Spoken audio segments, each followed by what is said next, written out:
What's happening, folks? Back with another reaction, back with some more Cyndi Lauper, as well as a horizontal Luca, and we're returning to Sisters of Avalon, 1997, and we're up to the track Fearless. It's a straightforward concept, not having trepidation or worry or outright fear for some endeavor, for some current situation, or just in general, but as to whether that is a sincere sentiment or one that you are trying to affect upon yourself, meaning maybe you do have actual reservations about the viability of something, the safety of something, but you're trying to convince yourself that you actually don't have any fear, and thus making the endeavor or action more likely or less daunting. I feel like there could be some disparity between saying the concept or trying to exhibit or express the character or the characteristic rather of being fearless and actually not having any worries. So I do wonder in what situation this might be relevant and as to the degree of sincerity or, let's say, accuracy. So let's see what I can pick up on a first listen. This is Cyndi Lauper. The track is Fearless, and it's from her 1997 album Sisters of Avalon. And once again, shout out to Seb for sharing all the Cyndi material.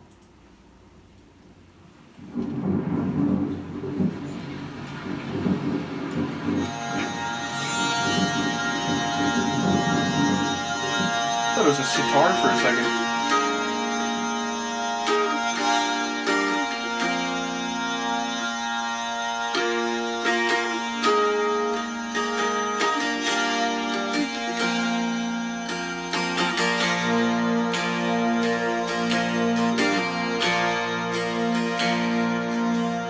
Sometimes I'm afraid when you go. Sometimes I'm afraid when you come home.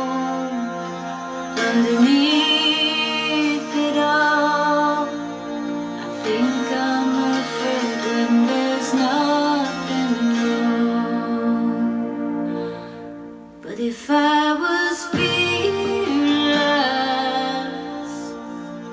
could I be your reckless friend?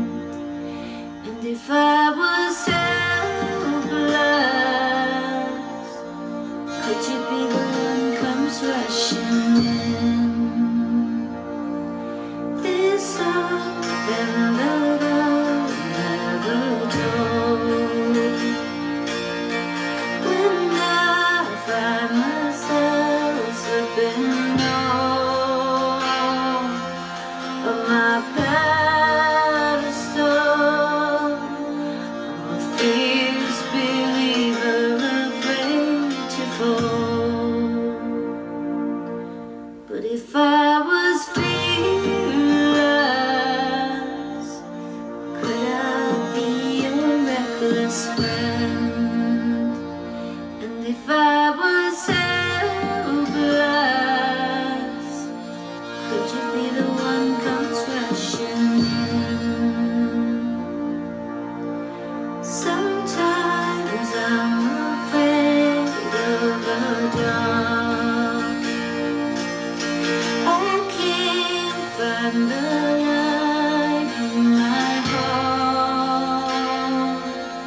I can see my hand pushing away from you hard as I can. But if I was fearless, could I be your reckless friend? And if I was helpless,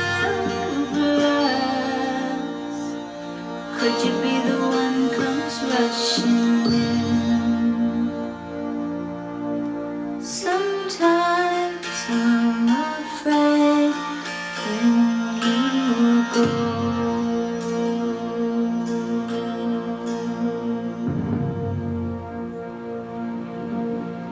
Is that it?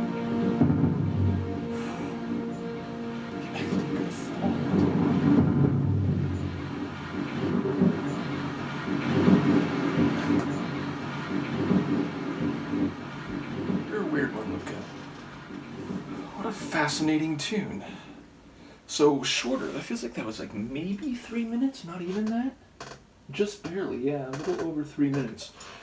So, an interesting track. Number one, the thunder and the clouds at both the intro and the outro.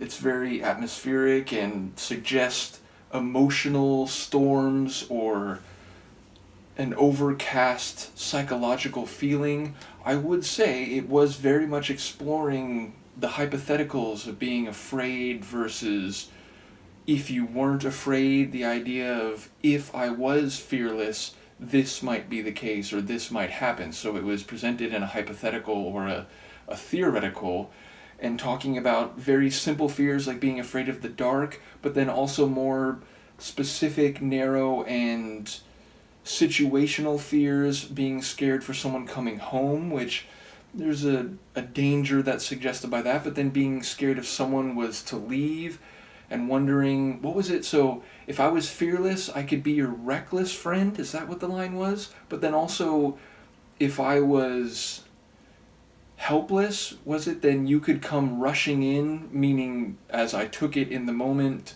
you could be the one to save me from the fear or whatever the danger is.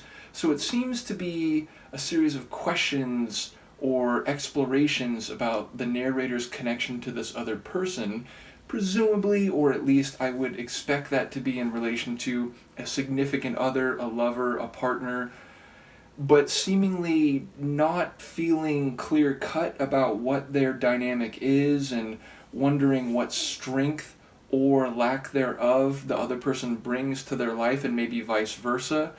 So, again, if you're worried about someone coming home, it might not be anything truly unpleasant, something relating to physical violence, but it could be about being uncomfortable and not quite knowing where you stand or, where you are together emotionally. But if you're worried about them leaving, it sounds like, can I get along on my own now that we've had this connection? Am I capable of being alone again?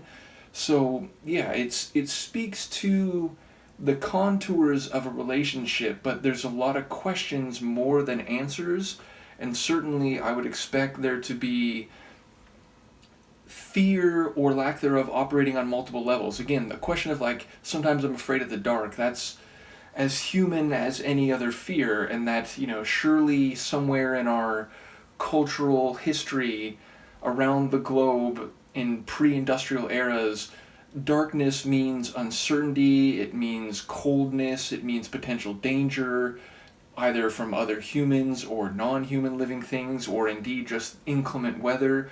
So even in modern times, when we have lights with electricity and so on, the absence of light is the unknown. It's danger. It's something that you worry about, and certainly, young kids in particular are often afraid of the dark, but as many people grow up, it's still something where if you're going down into a room that's very dark, you feel uncomfortable. So then extrapolating that to a more conceptual level, darkness could be not knowing the future, not knowing what is going to happen between you and another person. So I feel like those kind of lines could be working on multiple levels.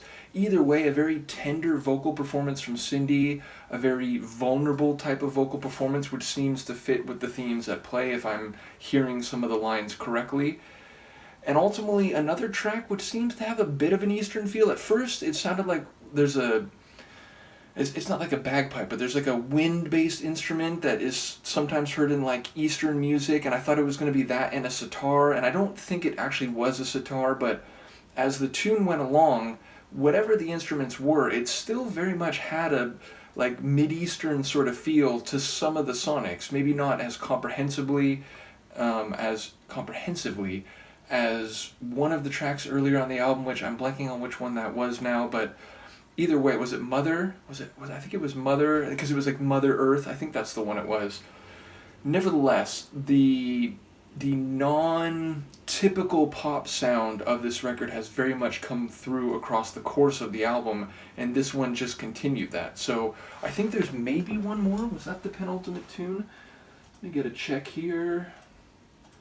Yes, one more, and it's Brimstone and Fire, which you often hear in reverse. You often hear the phrase fire and brimstone, and you often hear it in relation to religious dogma or culture which is very strict and, let's say, traditional is the best way I can euphemize it, and very heaven and hell, good and evil, the dichotomies of all important morality and so on.